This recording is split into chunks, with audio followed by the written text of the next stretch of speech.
अस्सलाम वालेकुम। मेरा नाम रोशान दियामरी है। नाज़रीन, दरियाए काबुल मैंगवर अस्वात के मुकाम के ऊपर एक आज बड़ा सानिया पेश आया जिसमें तकरीबन 18 लोग दरिया में बह गए और उनमें से जो है तकरीबन कुछ 2 से 3 लोगों की रेस्क्यू हुई है और अभी तक जो उस तमाम तर फ्लड की सूरत हाल में 18 लोगों की हलाकतों की इतलात आ रही है। दरियाई काबुल पर जो फ्लड की सिचुएशन थी और इस सिचुएशन में वहाँ पर ये जो हलाकतें हुई, इसके हवाले से आज पूरी सोशल मीडिया हो या इलेक्ट्रॉनिक मीडिया हो, उसके ऊपर इस पे बड़ी बात की जा रही है कि रेस्क्यू क्यों नहीं किया गया और टाइमली वहाँ पर इस मसले पर क्यों नहीं पहुँचे। ये अपनी जगह ये बात दुरुस्त है कि हमारे पास रेस्क्यू की जो है वो फैसिलिटीज़ नहीं है या हमारे पास रेस्क्यू की इतनी बेहतरीन सहूलियात ना होने की वजह से हम इंसानी जानों को ना बचा सके। ये एक हकीकत है कि उस मसले के ऊपर रेस्क्यू की जा सकती थी और अगर एक तरक्की याफ्ता मुल्क होता तो इसमें रेस्क्यू करके लोगों की जान बचाई जा सकती थी। अनफॉर्चुनेट पाकिस्तान में जो है वो आप जब एलीट या किसी बड़ी क्लास से ना हो तो आपकी रेस्क्यू ऑपरेशंस नहीं होती है और वक्ती तो बिल्कुल भी नहीं की जाती है। लेकिन इस हादसे का एक दूसरा पहलू भी है। ये हादसा क्यों पेश आया? इस हादसे में क्या सिर्फ रेस्क्यू ना करने की वजह से ये सानिया आ गया या इसके और भी महरुकात हैं? नाजरीन, गुज़श्ता तकरीबन 2 हफ्तों से नेशनल डिज़ास्टर मैनेजमेंट की तरफ से ये अलर्ट बारहा जारी किए गए कि पाकिस्तान में प्री मानसून के दौरान शदीद सैलाब आएंगे और तमाम दरियाओं के किनारे दफ़ा 144 भी नाफिज किया गया। इसके बावजूद हमारे शहरी या तो आशना नहीं है इन चीज़ों से या इन चीज़ों से अपडेट नहीं रहते हैं तमाम तर सूरत से, और हुकूमत की तरफ से भी ये नाअहली है कि वो लोगों को तो ये बात नहीं पहुंचाती है कि फ़्लड सिचुएशंस में फोरकास्टिंग होती है और फ्लड्स आ रहा होता है। दरिया काबुल का ये फ़्लड बहुत दूर से आता है और पहले ही लोगों को अपडेट करनी चाहिए थी कि आप दरिया के किनारे रिवर के बैंक के ऊपर बैठ कर आपने कोई सैर व तफरीह नहीं करनी, यहाँ पर रहाइश नहीं करनी। एक ये बहुत बड़ा मसला रहा कि वहाँ पर उनको अपडेट नहीं किया गया और उन लोगों ने दरिया के किनारे बैठ कर ये नाश्ता कर रहे थे। दूसरी जो एक बहुत बड़ा मसला इस वक्त पाकिस्तान में है वो लैंड ग्रैबर्स का है, माफिया का है, कब्ज़ा ग्रुप का है।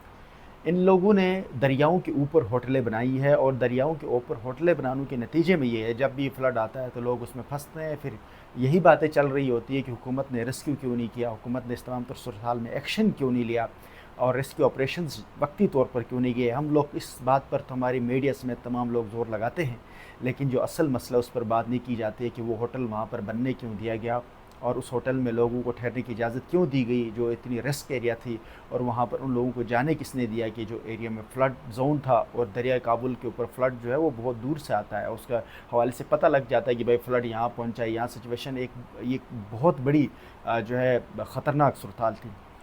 उससे जो अगला मसला है वो है क्लाइमेट चेंज का। पूरे मुल्क में हमारे माहौलियाती तब्दीली हो या क्लाइमेट चेंज की अहमियत को आज तक हम नहीं मानते। हमारे मीडिया हाउसेस के अंदर ये सूरत हाल है कि मैं बतौर सहाफ़ी अगर बात कर लूँ तो हम कोई क्लाइमेट चेंज की स्टोरी करते हैं तो हमारे डेस्क वालों को समझ नहीं आती, वो इसकी अहमियत ही नहीं देते, ना उस पर बात करने की इजाज़त दी जाती। मॉर्निंग शोज़ से लेकर इवनिंग शोज़ तक आपके जितने भी हॉट टॉपिक्स उसमें कहीं पे भी क्लाइमेट चेंज पे बात नहीं की जाती, इसकी अहमियत और इसके ख़तरनाक सूरत हाल के ऊपर बात नहीं की जाती, जिसकी वजह से लोगों में भी अवेयरनेस नहीं है।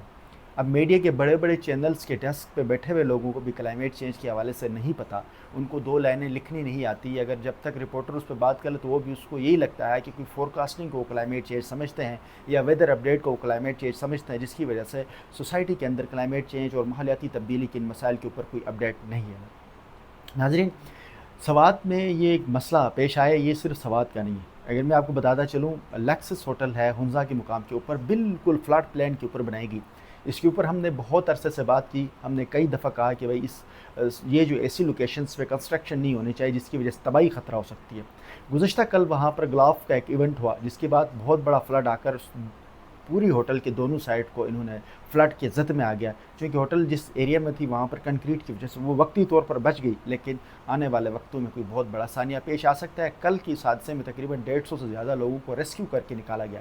आज दोबारा से उस होटल के लिए रास्ते हमवार किए जा रहे हैं और इससे मज़ीद सूरत हाल हो सकते हैं। अब एनडीएमए ने आइंदा 24 से 36 आवर के लिए फिर से कहा है कि नार्दर्न एरियाज़ खासकर गिलगित बल्तिस्तान में, हुंजा में है, चतराल में है, शिगर में है, गिजर में है, इन इलाकों में उन्होंने कहा कि फ्लड्स आ जाएंगे। ग्लाफ کے جو ہے بہت زیادہ ایونٹس کے خطرے ہیں. پاکستان میں گلف کے حوالے سے بہت شدید صورتحال اختیار کر چکی ہے. کلائمیٹ چینج کے حوالے سے ہمارے یہاں کوئی پلاننگ نہیں ہے, ریاستی سطح کے اوپر کوئی حکمت عملی ہے ہی نہیں, اور ٹرینڈ لوگ ہے ہی نہیں, اور جو لوگ ایکسپرٹ ہیں جو کام کرنا چاہتے ہیں ان کو موقع نہیں دیے جاتے ہیں. کلائمیٹ چینج کی منسٹری کے اندر بھی آپ کو شاید ہی کلائمیٹ چینج کے بہت کم لوگ نظر آئیں گے جن کی کلائمیٹ کے اندر اسٹڈی ہے, کلائمیٹ فیلڈ کو سمجھتے ہیں. آپ کلائمیٹ بیٹ کے رپورٹرز کی حالت دیکھ لیں تو وہاں پر بھی آپ کو شاید اکا دکا کوئی نظر آئے گا جس کی بیک گراؤنڈ کلائمیٹ چینج سے ہو, ماحولیات کو جو سمجھتا ہو. ایک بہت بڑا المیہ ہے پاکستان میں. جب تک ہم اس ماحولیاتی تبدیلی کی خطرناک صورتحال کو نہیں سمجھیں گے, اس ماحولیاتی تبدیلی کے مسائل کو نہیں سمجھیں گے, تو اس سے بہت خطرات آئیں گے. آنے والے وقتوں میں اس سے بڑی تباہی ہو سکتی ہے. یہ تو چھوٹے چھوٹے ابھی ثانیات نظر آ رہے ہیں. جب کلائمیٹ چینج کے ایون یہ ایک بہت بڑا ڈیزاسٹر ہے, جب یہ ڈیزاسٹر ہمارے سر سے گزرے گا تو پھر ہمارے پاس اس وقت اس کو کنٹرول کرنے کے لیے کوئی حالات نہیں ہوں گے. ابھی وقت ہے کہ ریاست اور حکومت پاکستان اس تمام تر صورتحال کی سنگینی کو سمجھے اور کلائمیٹ چینج کے اوپر آنے والے فنڈز کو اس کے متعلقہ اسپیسز پہ لگائے, کلائمیٹ کے حوالے سے اویئرنیس دے لوگوں کو, اس کی حکمت عملی بتایا کہ کیسے اس سے بچایا جا سکتا ہے, کن ایریا میں ڈیزاسٹر پرون ذریعے سے کیسے بچایا جا سکتے ہیں. جب تک ہم اس حوالے سے لوگوں کو شعور نہیں دیں گے, حکمت عملی نہیں بنائیں گے, اسٹریٹجیز نہیں بنائیں گے, پالیسیز میں نہیں بنائیں گے, بجٹ کے اندر اس کے اوپر ڈسکس نہیں کریں گے, تب تک ہمارے ملک میں صورتحال مزید گمبھیر ہوں گے. اگر ہم کلائمیٹ چینج کی اہمیت کے اوپر بات نہیں کریں گے تو آنے والے وقت میں اس سے بڑی تباہی ہو سکتی ہے. اور یہ ایک انتہائی خطرناک بات ہے. کلائمیٹ ایک انتہائی سیریس مسئلہ ہے, یہ ایک سیریس الرٹ ہے. یہ ایک ایسی صورتحال بنے گی کل کو کہ یہاں پر نہ تو پانی ہوگا, اگر جہاں پر پانی ہو وہاں پر لوگ ڈوبے مریں گے پانی سے. تو اس لیے حکومت سے ہماری یہی التجا ہے کہ اس مسئلے کی سیریسنس کو سمجھے, اس کے حوالے اسٹریٹجیز بنائیں اور عوام میں شعور دے, اور اداروں کے اندر یہ چیزیں لازمی کریں کہ وہ اس کلائمیٹ چینج انوائرمنٹ کے حوالے سے لوگوں کو اپڈیٹ کریں. مجھے اجازت دیجیے, اللہ حافظ.